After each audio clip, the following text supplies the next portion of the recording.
Welcome, welcome, welcome. Here we are again. It's Thursday. It's 8 p.m. And if you're here, you know what that means. It's time to talk. I'd like to give a special shout out to Kalzura once again. Thank you, thank you, thank you. Treat your feet. Go over there, get that discount, get you those Kalzuras. Make sure you treat your department. Make sure they're standing, get their feet right on one source. You can check the IFU. Make sure you take care of your team. Again, big shout out to great team around the country doing great things. Hey, question for today.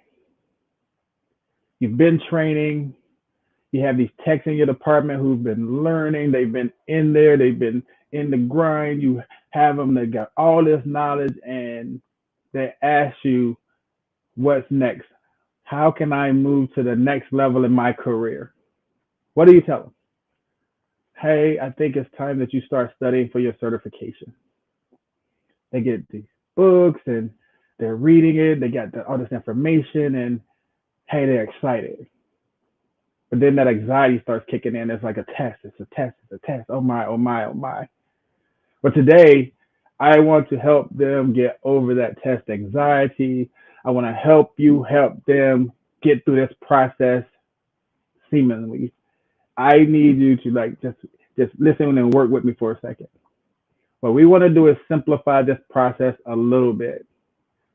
Yes, certification is there for many reasons. One, we want to make sure that what we've shown them and trained them to do, they've got a clear understanding and comprehension of, and can demonstrate that knowledge in the form of being certified. That's one. Two, we want to get people so that they can advance in their career. They can go on and do the next level past that, which is that's the basic CRCST. Then we get them more training, more hands-on, more on the job, and they move up and they say, hey, we want to go to what's next after this. You want to build that excitement in your team so that now we go like, okay, what's next? You give them another book. Now they're like, okay, I want to be an instrument specialist. And you keep building that excitement. You're building that excitement, and hey, you got somebody on your team that wants to be on your team, and hey, they're moving up the ranks. They get the CIS, they get the CHL, and now you got yourself a triple crown holder. And now, okay, one more. I want to be in that gold crown. I want to be in that top. I want to be top of the line. Then you get the CER, and they have all of them. But how do we get them there? That's what we want to solve today. We want to make sure that we can show them we're here to help them achieve these goals. So what I went out and did, I invited somebody special to be with us here today. I went out and got Miss Siri Sorensen, the Director of Certification and Membership, to come and talk to us today about what it takes to get certified. What is it to be a member? What can we do to simplify this processes? Where do we go get certified? How do we go about being certified? She's here to help us answer these questions and any other questions that we have so that we can go back to our teams and stop the anxiety.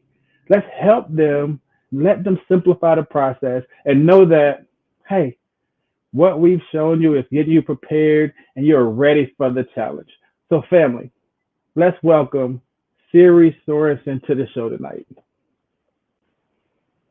Hey Hi, Kenneth. Siri, how are you? I'm good. It's great to be here. Hey, we're welcome. We're glad you're here. I mean, I've had such a great response to when I said, "Hey, I'm bringing Siri to talk certification and membership," and people were like, "Oh, really, really, really? We are so excited that you're here."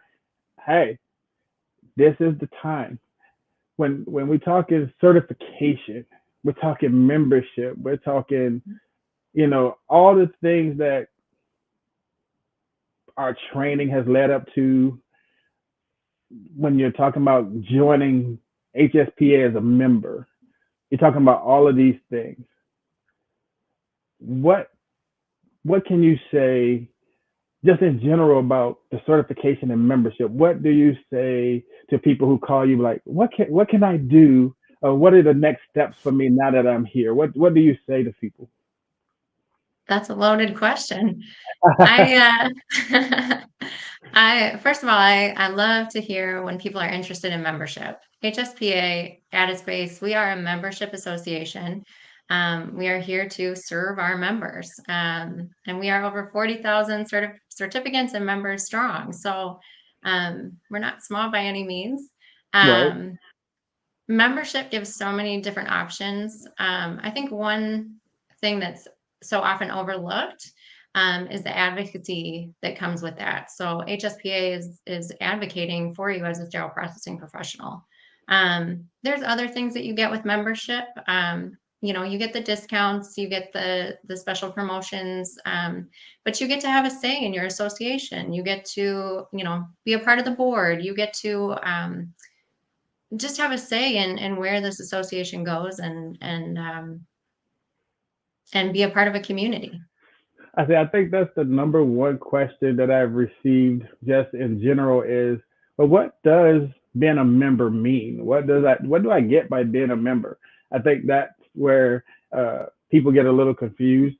So I'm glad that you touched on that first because that is an important question when they say, "Well, I'm a member. Now what?" Yeah. And I think it's a tough option for people. We do have a lot of people who choose to be certified, and then they might not realize what all of those member benefits actually do for you. And the fact that it's a community. We are a membership organization here to support our community of sterile processing professionals.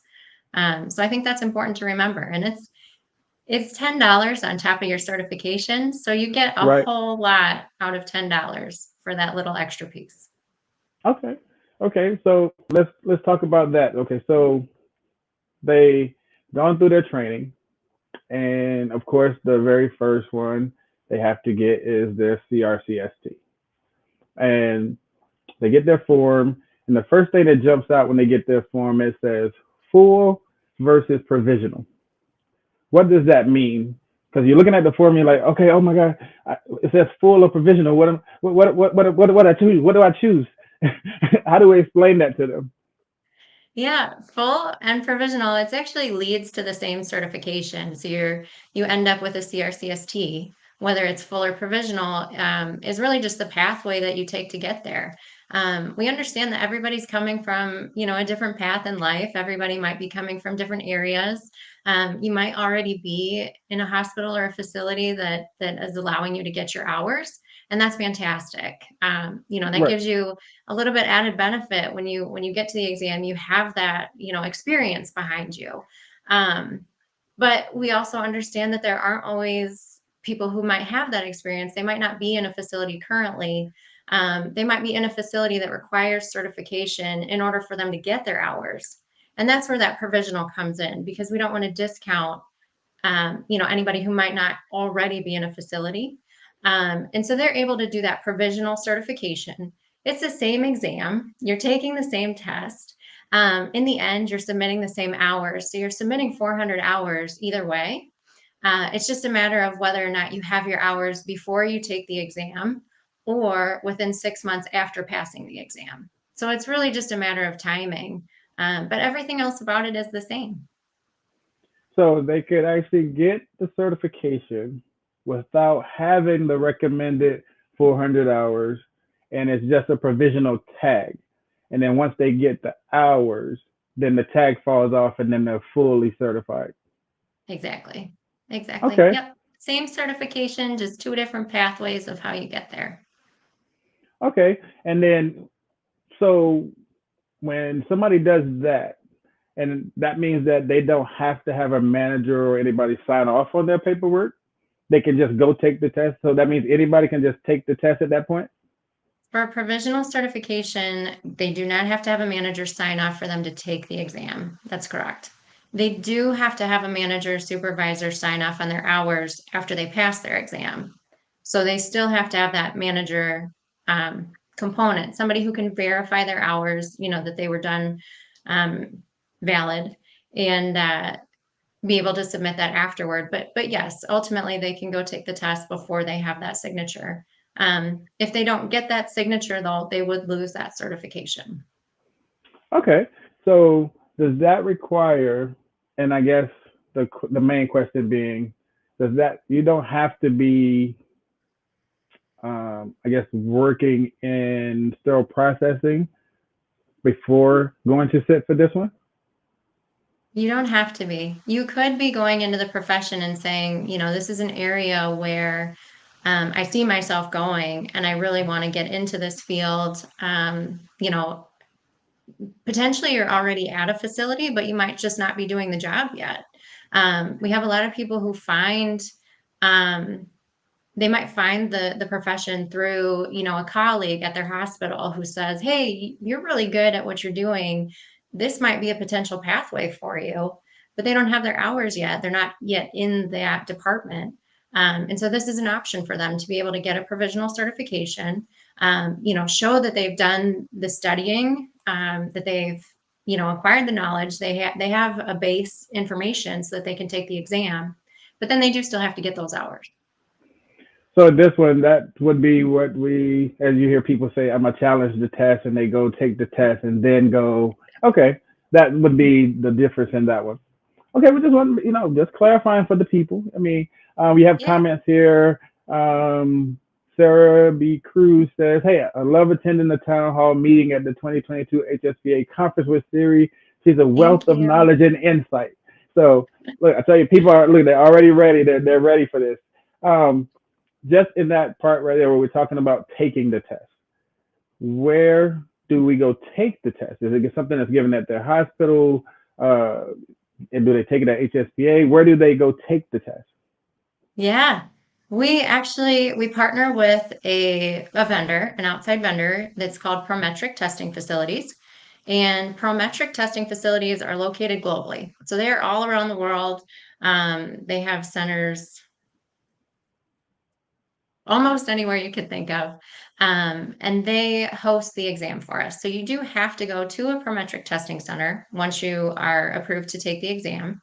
Um, you go to the testing center, you will find a date and time that works for you. So one of the things that Prometric actually allows us to do is test almost 6 days a week. We don't have specific set times for testing. You can test almost any day of the week that you want for a date and time that's going to work for you, within a window. So we'll give you a window Okay. and say you can take your exam between these dates. So you're going to schedule with Prometric. We always encourage you to schedule early because Prometric is not just testing for HSPA and sterile processing.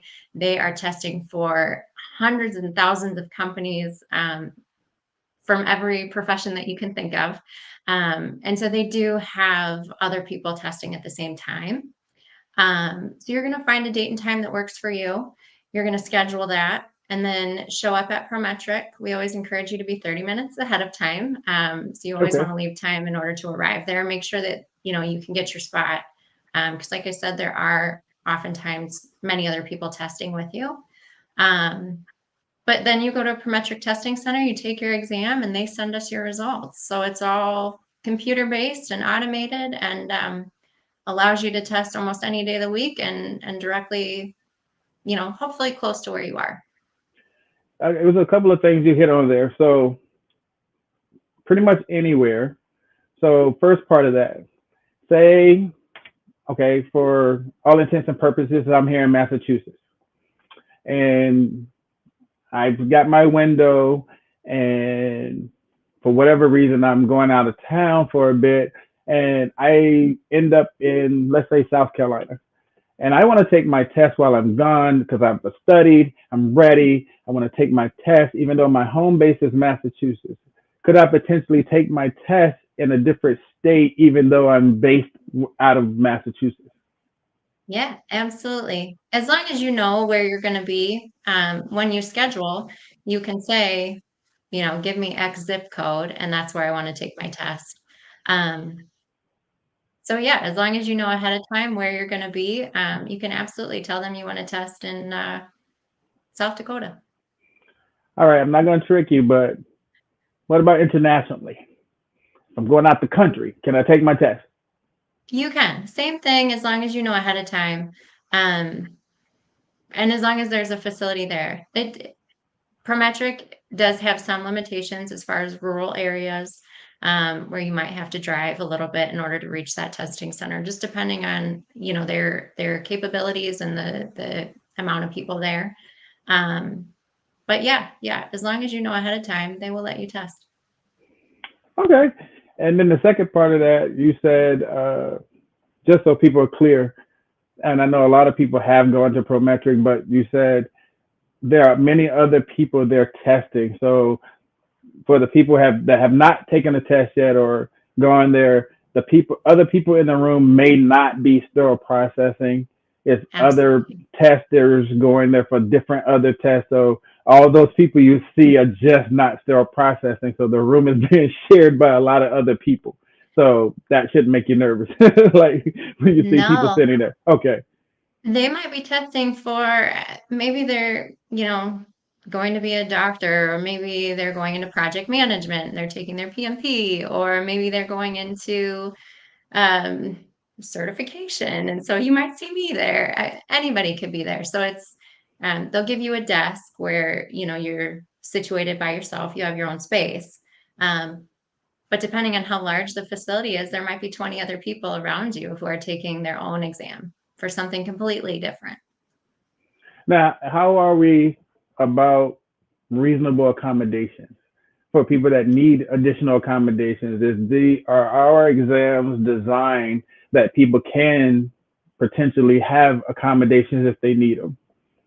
Yeah, absolutely. HSPA works under the ADA guidelines. So if you have an accommodation, we will absolutely try our best to, or I'm sorry, if you have a need for an accommodation, we will absolutely try our best to do what we can. A lot of times, what we, specifically here is, if you have trouble with vision impairment, they can make the screen bigger for you. They can give you, enhancements to the size of the text on the screen. So there's a lot of different accommodations that we see, but we will absolutely try our best to make the exam, within reason, able to Right. accommodate your testing. Okay. Okay. Um, so I did have a comment come up on the screen. So a young lady said that she did go for her CIS today. She did not pass. Said she knows she studied real hard. She uh, had never failed the test before.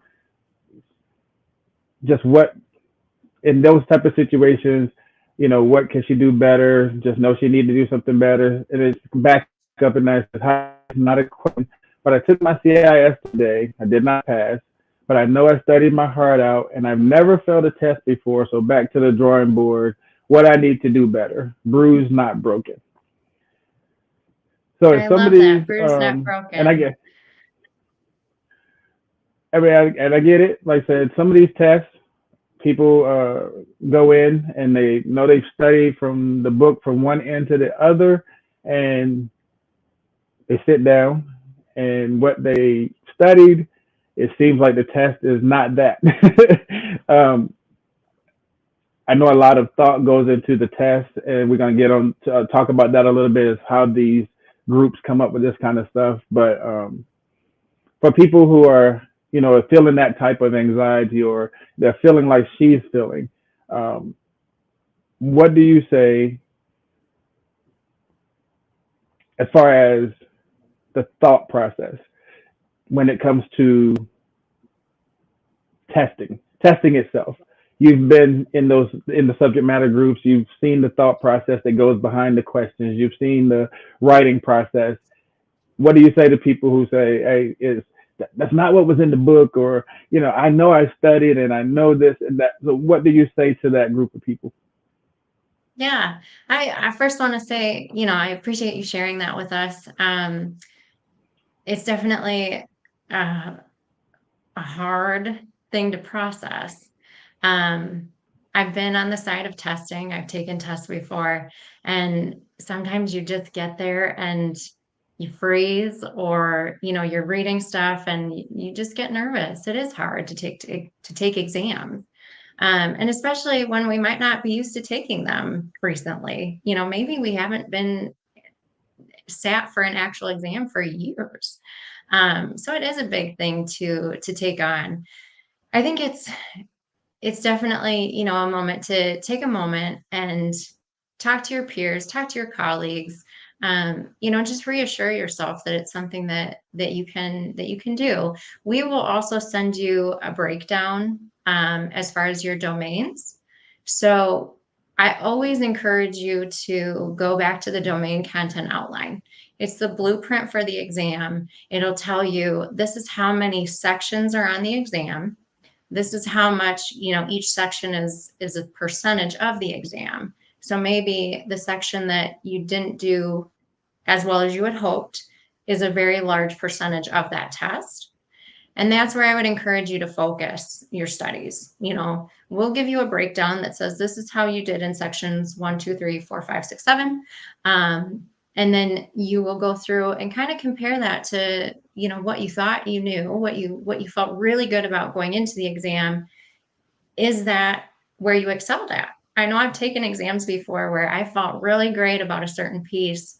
I went into the exam, I got my results back, and I was like, oh, Right. maybe I do need to focus a little bit more on, area A. Um, Everything that's on the exam can be referenced in a way or faction to the study materials. So I do encourage you, to go back to the study materials, look at the blueprint for the exams, and just work through them as far as areas that you might have felt really good about going into the exam, but maybe, they showed that you needed improvement there, and work your way through the blueprint that way. So just touching on something you just said, I've heard a lot of people ask, why don't we give them the score? Why Mhm. don't they get the test score? So you just said, so if somebody does happen to fail, they get a breakdown of the areas where the test results. And I know like when you go on the site to register for the test, it does give you that breakdown to say, hey, this percentage of the test is on this percentage of the test is on that. So if you put those two things side by side, it does tell you this is the test. Like, package of handling 20% or, sterilizers 10%. So that's where the breakdown comes in handy. So they do have the option. Do they call to get that, or do you actually send that automatically if somebody fails? We The send it breakdown, I automatic. mean. Yeah. Yeah, we'll send it automatically. So as soon as we get your results from Prometric, if it's not a passing, if it's not a passing score, we will send you a retake application for paper as well as a breakdown of your domain so that you can look at, if you were at or above on something, below or well below. It kind of gives you an idea of where to focus. Okay. And a question just came up: is proctoring an option at Prometric? Can somebody have their test proctored to them? And proctoring, as far as if you weren't at a facility, I might need a little bit more. I think somebody did ask for more clarification on that one, but we're gonna see if it comes back up. So, um, but yeah, just back to I think that's one of the biggest things that I've heard people say. Like back in the day, you used to get a grade. Now you don't get the test results anymore as far as where they scored. Because somebody says, well, what if I only passed by one? Or what if I only failed by one? So that the debate is, why don't we get the score anymore? Yeah. Wow. So that's definitely true. We do not give out a score. We do give out the domain breakdown. Part of that at its base is you're not testing for a score Right. ultimately. You're testing to be the best sterile processing professional that you can be. You're not just testing to get a 1 point above whatever the score may be. Right. And so we don't want you to test that way. We want you to know the full content, not whatever percent of the content it might be. Um, it's also goes into the entire way that the exams are developed. So when we put together our group of subject matter experts, our SMEs, And I love SME's t-shirt tonight. Probably can't see it, but I'm a big SME nerd. So when our subject matter experts, our SMEs get together and go through the exam, they're looking at, what it takes. What do you need to be a minimally qualified, um, to have that competency level to pass, but it's not based on a score, it's based on the content as a whole. Um, it gets a lot into the way that tests are developed as a whole. But we don't give out scores because it's not created that way. Um, and we also don't want you to test for a minimal score. Right. So I think that's a part of just in general, if you have people say, oh, I only need, 70, and you're going for hey, I just need to do the bare minimum, get my certification, then I can get up and leave, that type of thing. Um, but yeah, the young lady came back, and I guess she was responding. She asked Arlene, because Arlene had asked about her insight for the test. She had said, thanks, it was interesting. Oh, it went away just that quick. Said, thanks, it was interesting. I didn't sleep the night before. There was a lot of chit chat in the waiting area from the workers, and to focus was extremely difficult. If there is a special accommodation, I would definitely look into that. I also have a lot on my plate right now, so mentally I wasn't in tip-top shape. Just wasn't my day, but I do feel like two times a charm. I would be 100% prepared and ready for it again in 6 weeks. So that Absolutely. she brings up a interesting point, and it's something that I know we have spoke about briefly as well. 6 weeks. Why do they have to wait 6 weeks for a retest? That's actually also pretty common in the certification world. Okay. Um, Most people, studies have actually found that if you come back and you take the exam immediately following a failed exam, you will actually do worse than your first time. Okay. Um, and that also leads to cramming and, to just getting into that mental state of, okay, now I have to pass this. So studies have found that 6-week waiting period is actually more helpful to the test taker um, in getting a better result moving forward. Okay. So yeah, that was just a question that had came up as well. It's like, why so long? Because I know that then they say that creates an anxiety. If I have to wait, I gotta wait, I gotta wait, I gotta wait. And then in the instance of say like the right before the pilot of the CER, people took the test. There were some failures, but then the test went away because we were doing the pilot. They didn't want to take the pilot. They wanted to wait. And then the 6 weeks turned into, hey, now you can't take it to January, which was longer than the 6 weeks. So then the anxiety grew even more. So now we're back there. So yeah, that was just a general question that had came up as well. And I just wanted, and you gave clarity. So that makes a lot of sense for hopefully that helps a lot of people there. So you spoke on it briefly. Um, so we're going to go to a quick commercial, and when we come back, we're going to talk a little bit about the SMEs and the subject matter experts and how they get in the room and make sure all of this happens.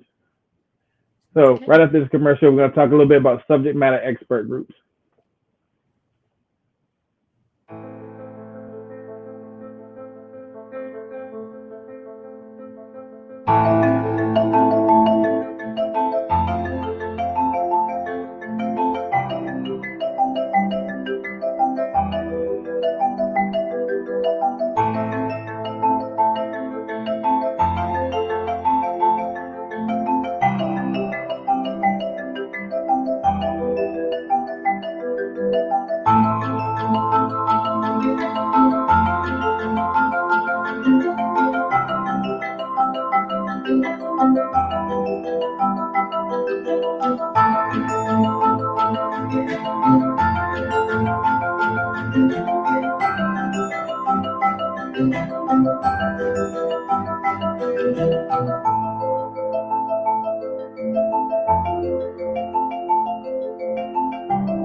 like that one. That's who we are. It encompasses our who all we are. That sums it up right there perfectly.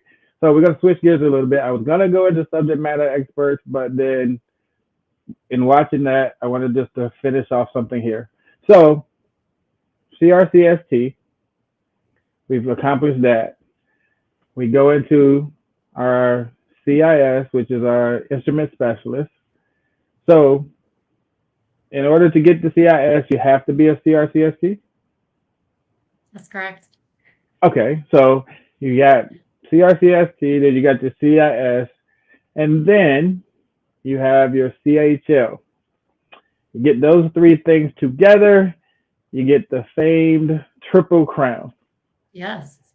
Okay, you become a part of this illustrious group of Triple Crown holders, and then y'all sprung a fast one on me. You say, hey, not you don't get to stop at the Triple Crown.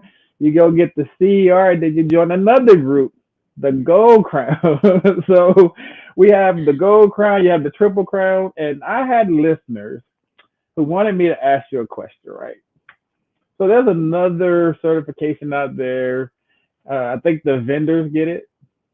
So if Hmm. we go get that one, right? So say us have we all have our Gold Crown, and we go get the vendor certification, and we add it to our list of certifications. Will you create a platinum crown so we can just have all the crowns covered? That's what we want to know. Can we get that one covered, and then we be platinum, and we just be good to go? Um, so I absolutely love the idea of making everyone platinum. Um, I love that. Unfortunately, the CCSVP is specifically for our vendors. And so the CCSVP is actually encompassed in the CRCST. If you hold a CRCST, you've already done the work. You already kind of encompass that CCSVP. So you would not be eligible to apply for it. It is kind of a standalone certification, and you do have to be currently employed by a supplier partner or by a vendor in order to get that. So it's a little bit on its own. I love the idea of a platinum um, Okay, okay, recognition. okay. So what about people that have educators or let's just say educators? Is there any plans on let's say, is there any plans on let's creating something for them, or any kind of certification for educators that we could slide that one into the platinum category? I'm just trying to work with our. We're just trying to get it out there. We're trying to make it happen. I know, I know. So we used to have a designation for people who were educators. So it was the ACE. Um, it was the approved certified educator, and that actually was um, kind of going into a legacy designation prior to my time, but it's something that a few people do still hold it as a legacy designation, but it's no longer offered. Um, it comes down a little bit to that we don't endorse because you can challenge the exam. You don't have to take a course. You're not required to take a course or a preparatory class for it. And so we don't endorse classes or educators in that matter. Okay. That might be an option for you. If you prefer to prepare for the exam by taking a course, it's absolutely an option. There's options out there, but it's not required for the certification. See, Arlene is with me. She said, "I'm just saying, platinum looks good on everybody. I'm just saying." Um, so just in that, so as far as top of the line, gold crown is it? Okay. I So now, I will bring the idea back. We do have a fellowship.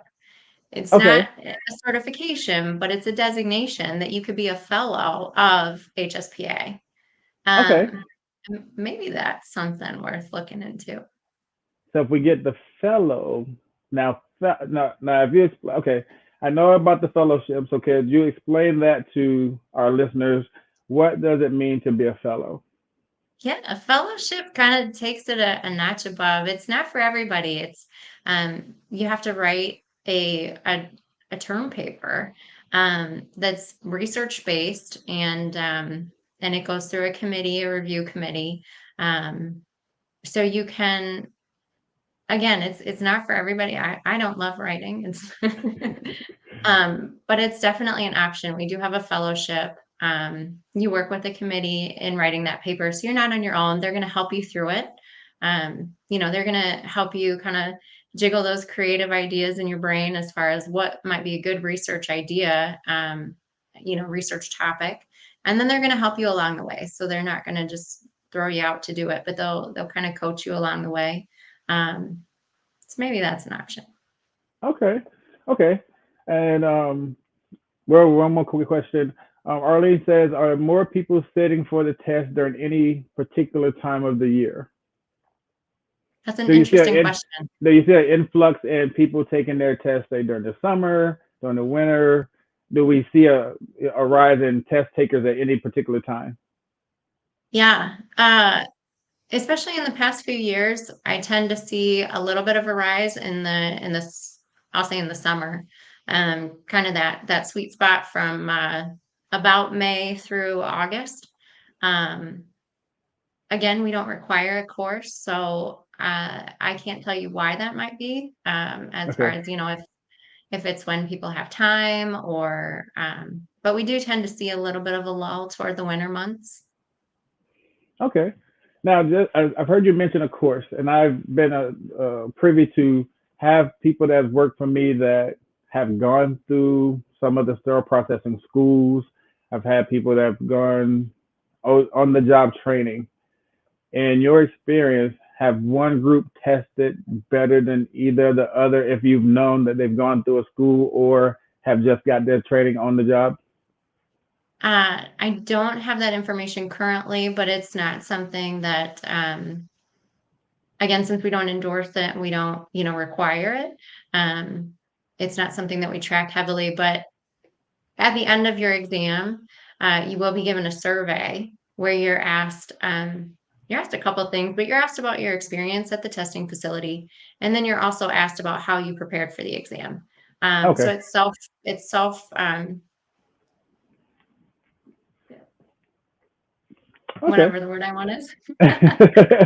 Now, the last thing about the fellowship, and then since it's a term paper, and I know you said that there's help from the council with that, um,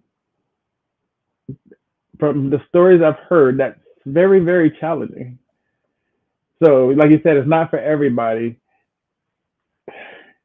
What's the motivation for somebody to get involved in just that side? To say they want to be Uh, a fellow, what's the motivation? Like I've heard that it can be a little mental strain.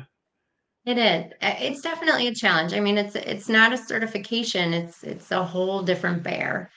Um, from my personal experience, I would love to do that with my organization. So I'm certified, and it's something that I would love to do. It's on my roadmap for the next 5 to 10 years, um, and that's just for my personal gain. I'm always looking to research and find out what I can, and what makes the field better, and what could we be doing.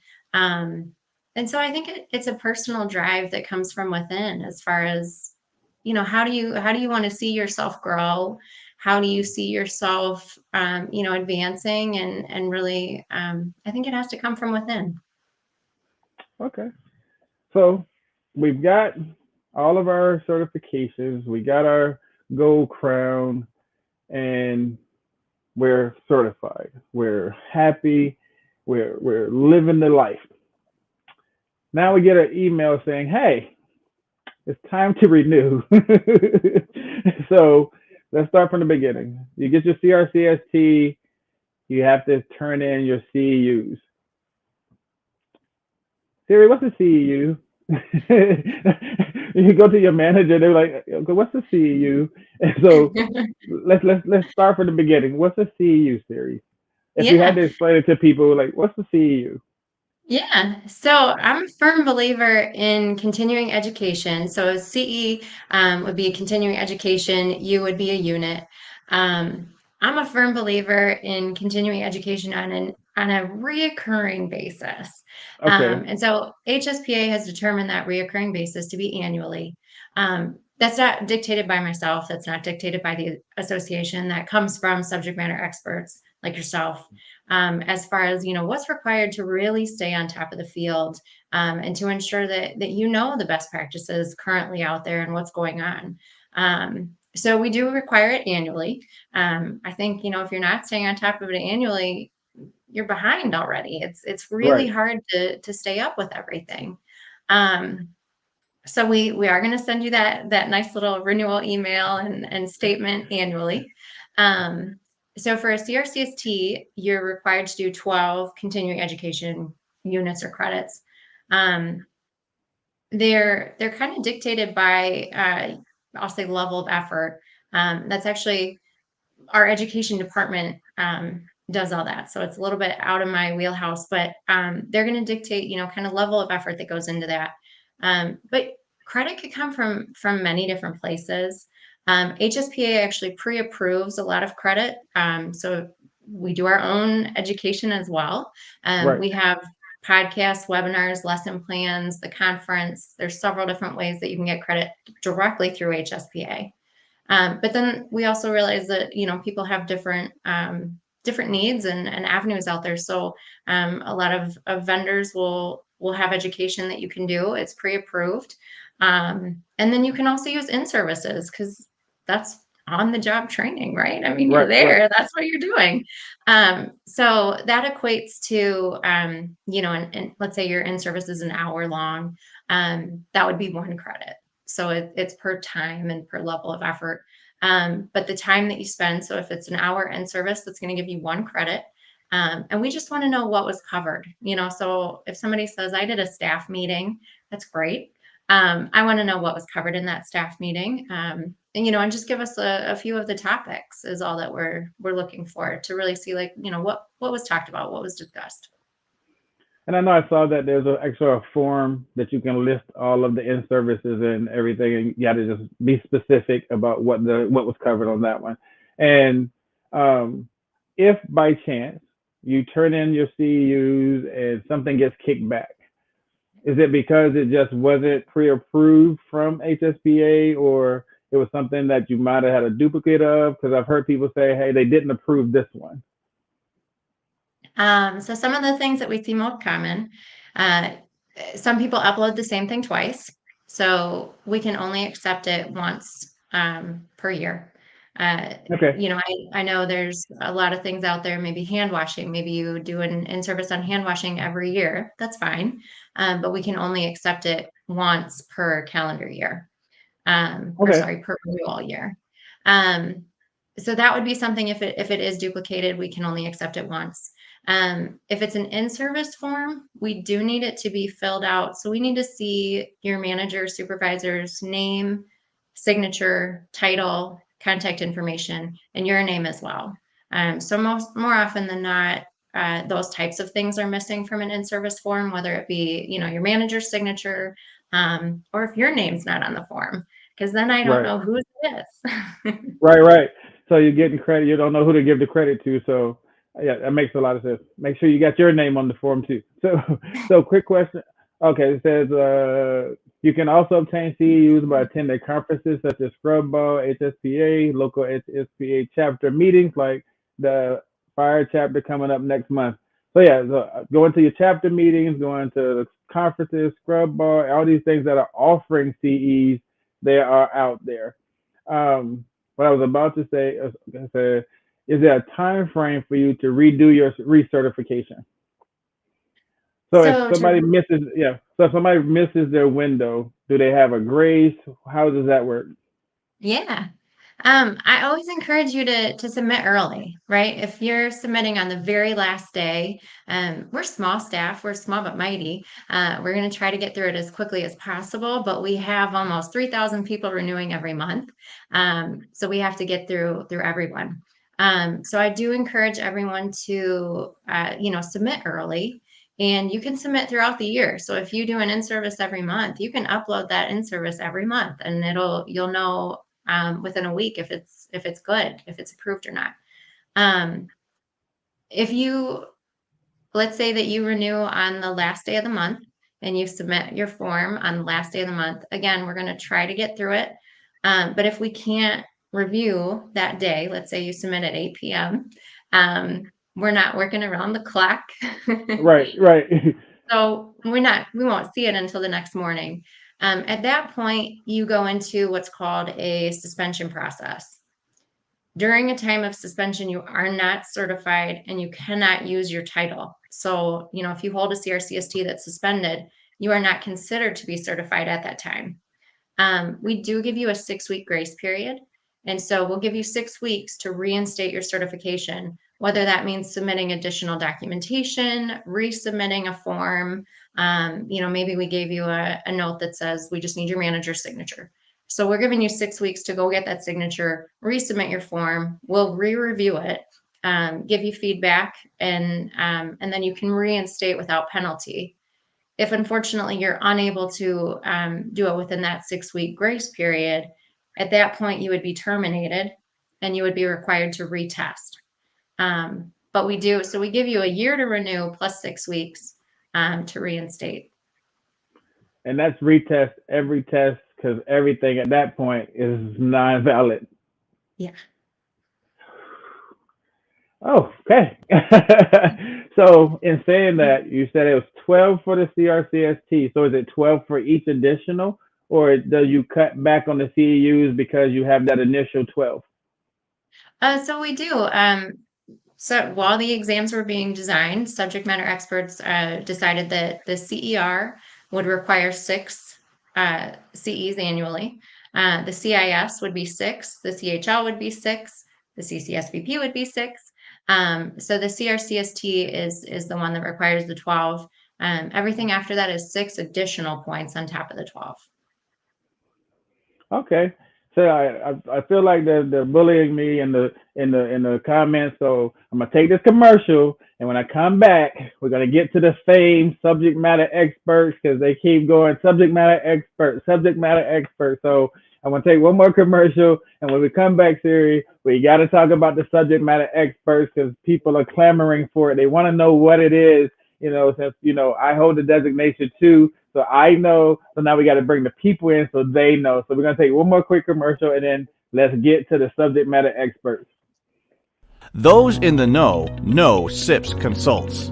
SIPS Consults is hiring. Confident, competent, and consistent. Starting as a consultant and a volunteer, SIPS has grown into a dynamic group of stellar sterile processing professionals, offering excellent benefits, 401k, and consultant in training program. We are hiring certified technicians, leads, supervisors, interim managers, educators, coordinators. Apply at recruiting@sipsconsults.com or dial 1-866-615-7977.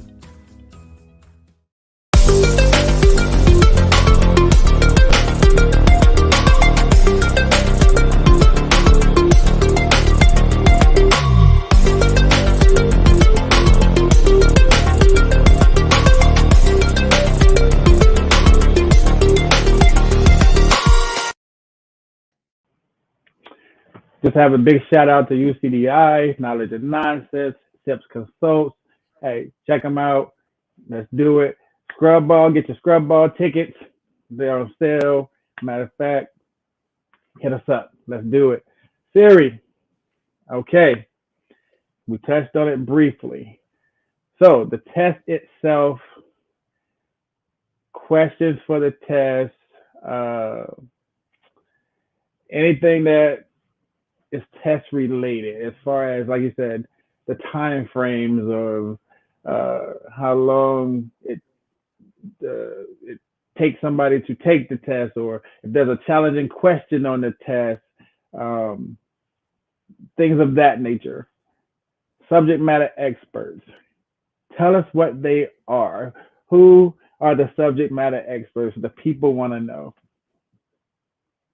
they're the reason I can do a job. Okay, fair. Subject matter subject matter experts are people in the organization who know the content. They know their job. They know, what's required to be a sterile processing technician, what's required to be an instrument specialist, what's required to be a leader, a manager, a director. Without subject matter experts, I don't function. They run the test development as a whole. So subject matter experts do everything from, at the beginning, they work to put together a job analysis, which leads to that blueprint I was talking about earlier. So they put together a survey that they send out, and it talks about the job as a whole. It talks about what goes into the job, what's required for the job, what makes, somebody good at the job. And really put together that blueprint. But that survey goes out to everybody. So we collect information and make sure that what the subject matter experts are saying, is validated as a whole. We get that information back, we put together a blueprint, and then we get another group of subject matter experts that put together the questions based on the blueprint. We put together another group of subject matter experts that review those questions. So there's a whole lot that goes into it, but they're the base, the bread and butter of the certification program. So if I took a test and I felt like, hey, some of the stuff on the test, I'm 100% certain it wasn't in the book, or the answers on the test, the questions and the answers, I have a problem with the way that they were worded or answered, and I write to somebody and say, hey, can you take a look at this? They're the people that would do that. So They would be the group. they don't get contacted directly, but we assemble groups of people who review those items throughout the year. Okay. So if something happens and an item's not performing well, or it seems to be a really difficult item or really easy, subject matter experts will review that information and look at, why is it easy, and is that okay? Maybe it's just something that we really need you to know, or maybe it's something that's becoming a little bit more focused on in the field, that maybe it used to be a harder question, and now it's something that we're doing on a daily basis, so it's more ingrained. I have two questions. One about the subject matter expert, but I didn't want to leave Allison out. She asked another question, and you were in the middle of talking, but I want to just touch back on it. I think you touched on it a little bit, but she had asked, is there a certain number of questions that you have to get correct in order to pass/fail? No. So that goes into the content blueprint. So you're going to see that content outline that says, this domain A, is 20% of the exam. So there's going to be, so many questions that make up that domain. But it's not looking at a certain number of questions. It's really how you're doing on the exam overall. And then Joanne just asked, how do you become a subject matter expert? You apply. We send out a call for and when we send out that call, we get a wealth of responses, which I love. Unfortunately, we only have so many options each year. But I would just recommend apply and keep applying. Let us know that you're interested in that. Let us know that that's something that you want to do.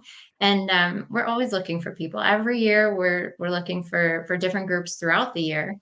Some of them might be in person, some of them might be virtual. But it's really just a matter of applying. And then, if you don't make it this year, since we only have so many spots, do it again next year.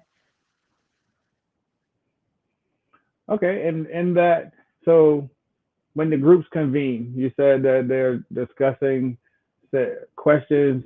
Is that for every test or certain test? Is it the same group for every test, or how does that work? Yeah. So it's a different group every time. It's a mix. So somebody who writes questions can't review the questions because we always want different eyes on them. We want fresh eyes on everything. We want to make sure that there's, um, something that you spend time writing. If you review it, you're going to look at it totally different than somebody else. But we do it for every exam every year. So every 5 years, we do a job analysis, and those rotate. So we'll do a job analysis on one exam this year, a job analysis on another exam next year. This past year was the CER, which is why we had the pilot exam. So once we go through that, that kind of starts the new 5-year process. But every year, we're writing new questions, we're reviewing questions. So there's always updates to all the exams every year. Oh, okay. So when people are saying that, when they say they can reference the book, or you say everything is referenced from the book, that the questions that are being rewritten are still same from the same book. It's just a different questions. They just revise what the questions are based on the same material, though. Yeah, we're not trying to. We don't write trick questions. We're not trying to trick anyone on the exam. It's really a matter of your knowledge of the content. And we do want to make sure that the study materials that you are studying will help to prepare you for the exam. And so that's something that we focus on is, being able to allow those study materials to actually prep you for the exam that you're going to take. So when you get ready to take the exam, I recommend, doing all the studying and preparing that you can. Talk to your colleagues. If you have troubles on certain areas, see if you can get some extra training in that area, or see if they can kind of talk you through what that instrument might look like, or require, or anything like that you can help to prepare yourself and make sure that that you don't have that anxiety, that you feel ready to go. Now I know we have study guides and workbooks for all of the exams, but if somebody chose to take it just based off of what they do at work, can they so choose to do so? Absolutely. Anybody can decide to challenge the exam. Like I said, everybody has different study habits. They come from different pathways. The exam can always be challenged based on your level of knowledge. And that's just an option for you. That's a choice.